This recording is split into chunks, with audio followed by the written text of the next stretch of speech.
what's meant by spiritual advantages is that they had took and used this for their advantage to become wealthy off of what God had given them. The Israelites were given the adoption. They were given the glory. The covenants were given to them. The law was given to them. They were given the service of God and the promises.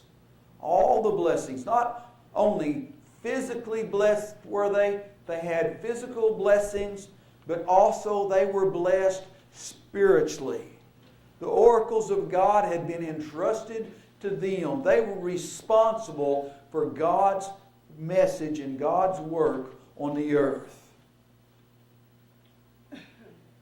Other major indicators of the rich man. Send him to my Father's house. Jesus, whenever he began to talk about the temple, make not my Father's house a house of merchandise. They were rich. In my Father's house are many mansions. If it were not so, I would have told you. I go to prepare a place for you. Them places were foremost of all being prepared for the Old Covenant Jews, had they not turned their back on God.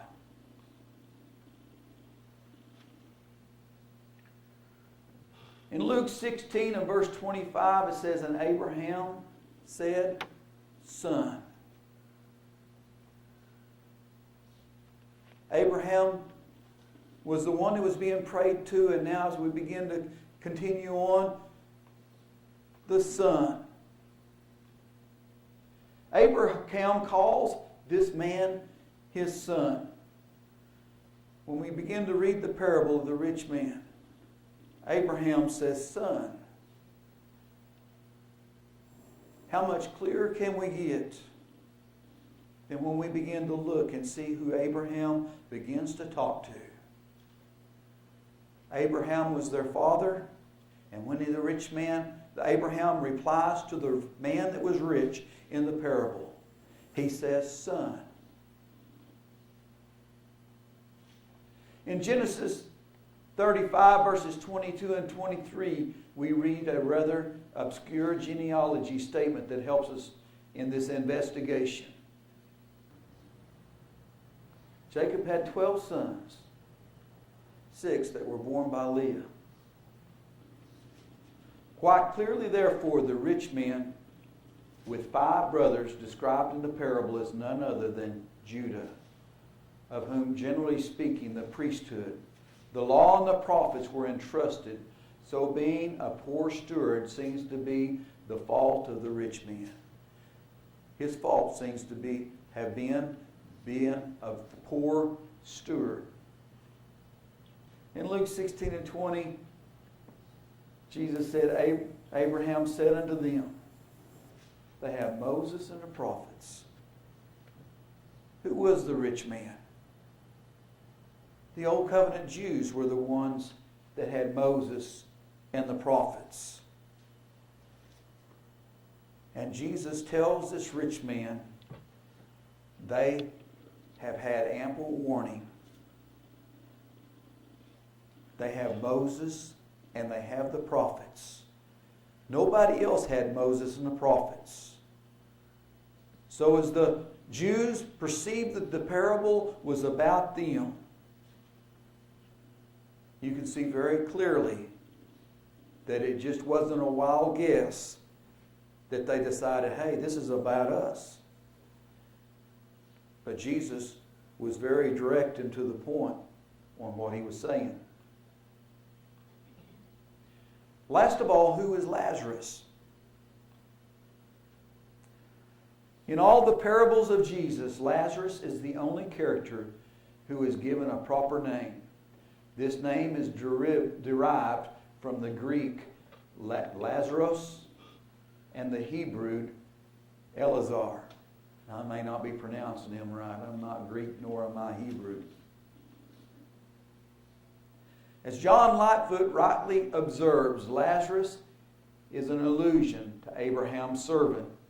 But perhaps there may be something more aimed at in the name. For since the discourse is concerning Abraham and Lazarus, who would not call to mind Abraham and Lazarus, his servant, one born at Damascus, a Gentile by birth, and sometime in posse the heir of Abraham, but shut out of the inheritance by the birth of Isaac, yet restored here to Abraham's bosom. This is from John Lighthart's commentary on the New Testament. Even the famed Rabbi Gregor Abraham suggests that the Lazarus in the parable of Luke 16 represented Abraham's servant Lazarus.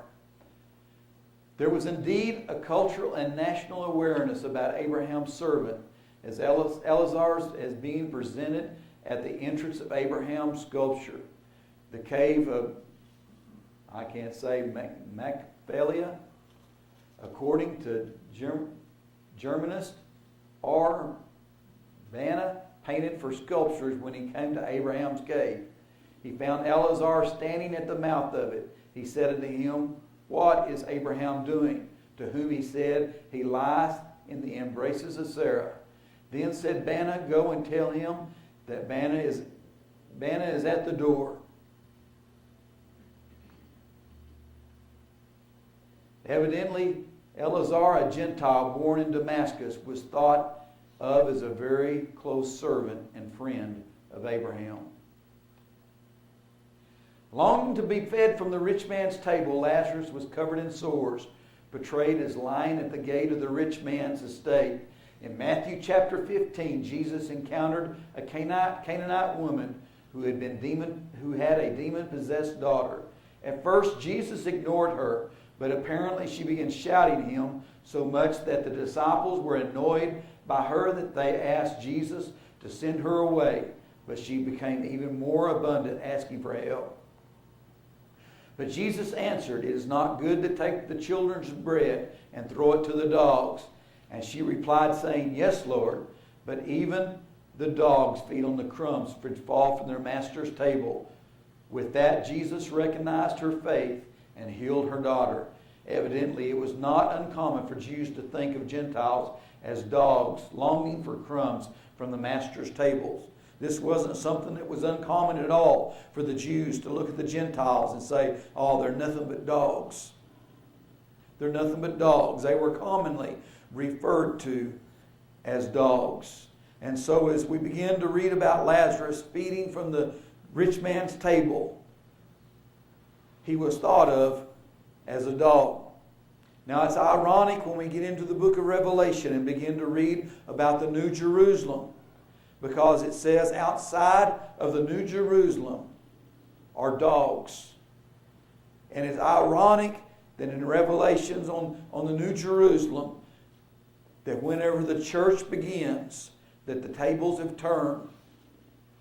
And now then, the Old Covenant Jews are the ones that are considered dogs if they have not, I repeat, if they have not come into the New Covenant church.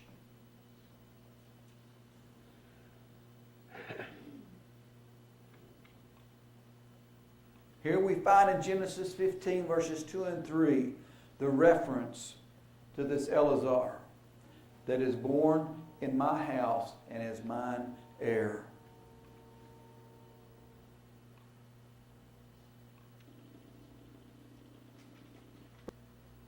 In Luke chapter 10 verses 30 and 34, Jesus gives another parable about this rich man. There was a certain priest, and he come across this Gentile that had been beaten on the side of the road. And this man that had wealth, not only physically, but also spiritually, that could have physically and spiritually helped this man, turned his nose up and walked away and walked on by like nothing ever happened.